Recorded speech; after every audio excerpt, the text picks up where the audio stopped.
তো হ্যালো সবাইকে, তোমরা নিশ্চয়ই বুঝতে পেরেছো যে আমরা এখন কোথায় যাচ্ছি। আসলে আমি ব্লগটা করেছিলাম বছরের শেষে, কিন্তু ভেবেছিলাম ব্লগটা আপলোড দিয়ে দেবো। বুঝতে পারিনি যে আমাকে নতুন বছরে একেবারে ব্লগটা আপলোড দিতে হবে, কারণ আমি এডিটিংও করিনি আর ব্লগটা আপলোড দিতে আমি ভুলেও গেছিলাম।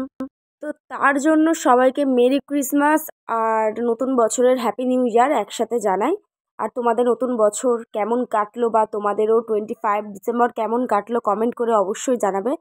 আর আমরা তো 25 ডিসেম্বর গেছিলাম পাটুলিতে ঘুরতে। প্রথমে তো যাওয়ার ইচ্ছে ছিল পার্ক স্ট্রিটে, কিন্তু ওখানে এত ভিড় হয় আর ওই ভিড় ঠেলে ঠেলে ওই লাইটিং দেখতে যাওয়াটা অসম্ভব, তাই আমরা চলে গেছিলাম পাটুলিতে। আর এখানেও কিন্তু পার্ক স্ট্রিটের থেকে কম ভিড় কিছু হয়নি।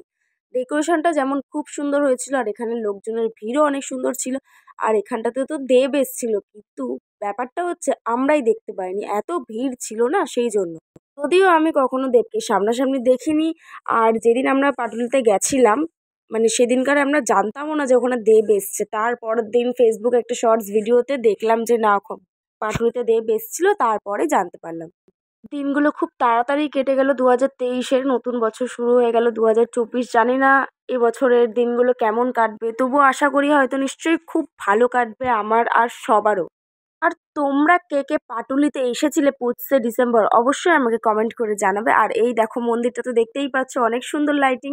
আর শেষে ওখান থেকে আমি এই একটা মাথার ব্যান্ড কিনেছিলাম। আসলে ব্যান্ডটা আমার অনেক ভালো লাগে। তো অনেক ঘোরাঘুরির পর দেখলাম এখানে পাওয়া যাচ্ছে চিকেন ঘুগনি। তো আমি নর্মাল ঘুগনি খেয়েছি, কিন্তু চিকেন ঘুগনি এর আগে খাইনি। তো ভাবলাম চলো একবার ট্রাই করে দেখা যাক। দেখছো তুমি খাচ্ছে না গাইস, তোমাদের খালি ভিডিও দেখাচ্ছে আমরা খাবো না না, ব্যাপারটা ওরকম না, আমি কিন্তু খাই, ঠিক আছে। আর আজকের ব্লগটা আমার এইটুকু ছিল। ভালো লাগলে একটা লাইক কমেন্ট করে দিও। টাটা।